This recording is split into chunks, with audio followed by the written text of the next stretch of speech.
Welcome back to my class. Hope you are doing well at home, helping your parents with their household chores. Students, today I would like to start my class with a short story. Yes. A son took his father to a restaurant. Father, being old, while eating, dropped food on his shirt and trousers. All the other diners in the restaurant started watching at this old man in disgust. But his son was quite calm. After having the dinner, son took his father to washroom and wiped all the food particles on his shirt and trousers, and also cleaned him and combed him, and he also put his spectacles right, and then both of them, they came out of the washroom. And then all the other diners, they were looking at these people in dead silence. But this young man ignored all their looks, and he just went to the bill counter and settled the bill, and they were just about to leave the restaurant. Just then, another old man, he is also a diner there, he called this young man and said, "Young man, you have left something here." Young man, he thought for a while and said, "No, I didn't." And then that old man, he said, "No, you have left. You have left a lesson to sons and a hope to fathers." Students, you might have known what the lesson is. The lesson, it was taking care of old-aged parents, serving them, taking care of them. If not you, who will take care of your parents? And the moral of the story is caring for someone who once cared for you. Loving, respecting them, caring them, all these are the children's duties for their old-aged parents. I hope you enjoyed this story. Now, let's move on to the lesson. What does this story remind you, students? That is service to parents. Yes, Shravan Kumar, the ideal son, who devoted his entire life to care for his parents who are old, weak, lame and blind. Knowing that his parents wished to go on a pilgrimage, he decided to fulfill their wish. So he carried them on his shoulders, made them sit in the baskets, and tied them to a bamboo stick, and then carried them, and he fulfilled their wish. And also Ramchandra, the elder son of the king Dashratha, who had been to forest for 14 years to fulfill his father's promise to his stepmother. If we go on talking, there are many people who worked hard to fulfill their parents' wish and strived to care for them. And one such story is Taro'S Reward. That is your lesson 3, Taro'S Reward. It's a Japanese story. And what do you mean by reward? Reward means giving something to somebody in recognition of their service. So, today we are going to know who is Taro and what is his service, what service he has done, and to whom and who rewarded him for his service. Okay, let's get started. Taro is a young woodcutter who lived with his mother and father on a lonely hillside. All day long he chopped wood and earned very little money. This made him sad because he was a thoughtful son and wanted to give his old parents everything they needed. Thoughtful means here showing consideration for the needs of other people. He always thought of his parents and what he can do for his parents. So, one day, when Taro and his parents were sitting in a corner, in their corner of their hut, a strong wind blew through the cracks of the hut, and everyone felt very cold, and his old parents wished for a cup of sake. So this here, see the cracks of the window. Through this, a strong wind blew, and they felt very cold, and they wished for a cup of sake that would warm them. Sake means it's a drink. It's very expensive. So Taro was sadder than ever because that was an expensive drink, and as he was a poor woodcutter, he couldn't afford for that. So he decided to work harder than before and earn more money to fulfill his father's wish. So what did he do? Next morning, Taro made his way to the forest earlier than usual and started chopping and cutting the wood till he was tired, till noon.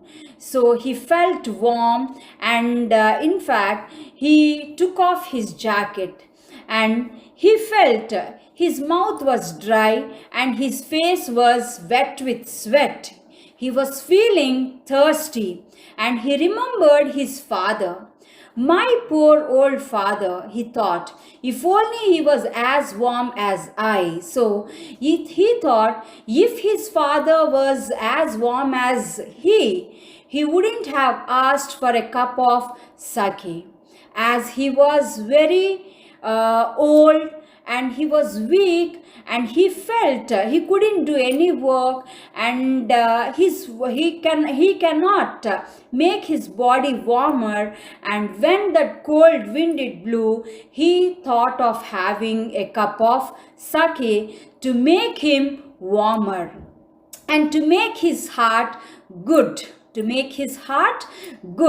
so he wished for a cup of sake. So when he thought that, Taro, he started chopping wood faster, and more he tried to chop the wood to earn more and more money to buy that expensive sake. And suddenly he heard a sound, and that puzzled him a lot. He stopped cutting and heard it keenly. And then Taro, he never heard such sound. He never remembered that he heard he never heard a sound of a rushing stream in that part of the forest. So as he was thirsty, he dropped his axe, and then he rushed himself towards the rushing stream, and he ran in the direction of the sound, and then he saw a beautiful little waterfall hidden behind a rock. Kneeling at a place where the water flowed quietly, he cupped a little in his hands and put it to his lips. So he wanted to drink water, and he put his hands like a cup, and then he filled his little hands with that water and started drinking. Then he felt it was not water. Then what else it was? It was sake. He tasted it like sake. And then he couldn't believe himself, so he started drinking again and again. He tasted it again and again, and he still felt that it was sake and not water. So immediately he filled his pitcher which he brought from home, and then he filled his pitcher to its fill with that sake and ran to his house. There he offered that sake to his father, and his father he drank that sake greedily, and he stopped just for 1 cup of that liquid. He stopped shivering. And then that afternoon, a neighbor stopped by for a visit, and then Taro's father, he offered her a cup of sake, and she too greedily drank that, and she felt it was very delicious. And then his father, Taro's father, he told her the story. Not Taro's father. Taro told her the story of the magic waterfall. And thanking them for this delicious drink, she left in hurry and just passed this story of the magic waterfall to the all the other villagers, to her neighbors, and her neighbors to others' neighbors, and this just passed through word of mouth to everybody. And then everybody started talking of this, and and they came to Taro's house, and there was a long procession of visitors to this woodcutter's house, and everybody was offered this sake, and then they drank and felt very happy hearing the story of this magic waterfall. And now the pitcher, it was empty.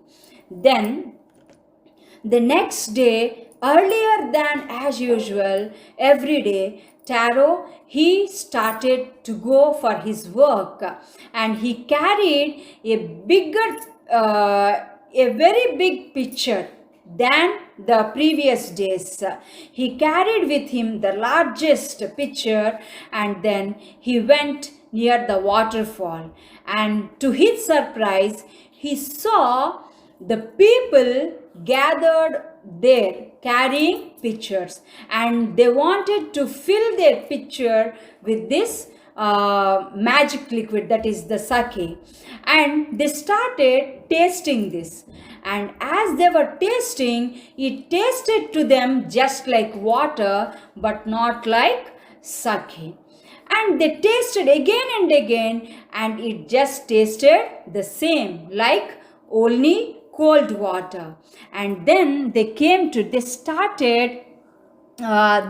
that they told to each other that we have been tricked. Taro deceived us. Tricked means deceiving, cheating. So they thought Taro deceived us, he cheated us, it was just water, not sake. And they waited for Taro, let him come, where is Taro? And they felt that let us drown him in this waterfall. Hearing this, Taro, he hid himself behind a rock, and he saw all this. And then he is very clever, so he thought to himself that he should not be seen by the villagers. And after everybody's leaving, Taro, he went to the waterfall back, and he tasted it. It was the same sake for him, but for the villagers, it tasted just like water. So it was just a magic waterfall. You might have heard the woodcutter story. As the woodcutter he dropped, the axe fell in a river. The goddess it came and gave him golden axe, silver axe, but he did not accept those. He wanted only his axe. And the angel, it gave him all the three axes, gold, silver, and also the iron axe. So like that, it was the reward for Taro's caring and service for his parents. And he was even very thoughtful. He shared the story to all his villagers, and he even delighted them with this delicious drink. So that magic waterfall tasted to him as sake, and for the other villagers it was tasted like just like water. And this story, it came to the emperor's notice, and the emperor called Taro. He called him, and then he rewarded him with 20 pieces of gold for having been so good and kind, not only towards his parents but also to the villagers. And then what happened? He also named the most beautiful fountain in the city after Taro. So that fountain, it was named after Taro. And he also said that this reward was to encourage all children to honor and obey their parents. So he said, I have given this reward to Taro just because, like an encouragement to all children to honor and obey their parents. If you too have to honor your parents and obey them. So it is not just a story, it is to encourage all of you to be very kind and caring towards your parents and obey them always, and work hard and strive to fulfill your parents' wishes. Not to ignore them, but always care for them.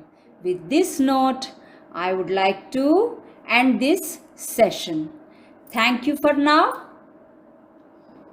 Okay, here are the meanings also. Just go through the meanings. These are given in your textbook even. And thank you for now. Meet you in the next class.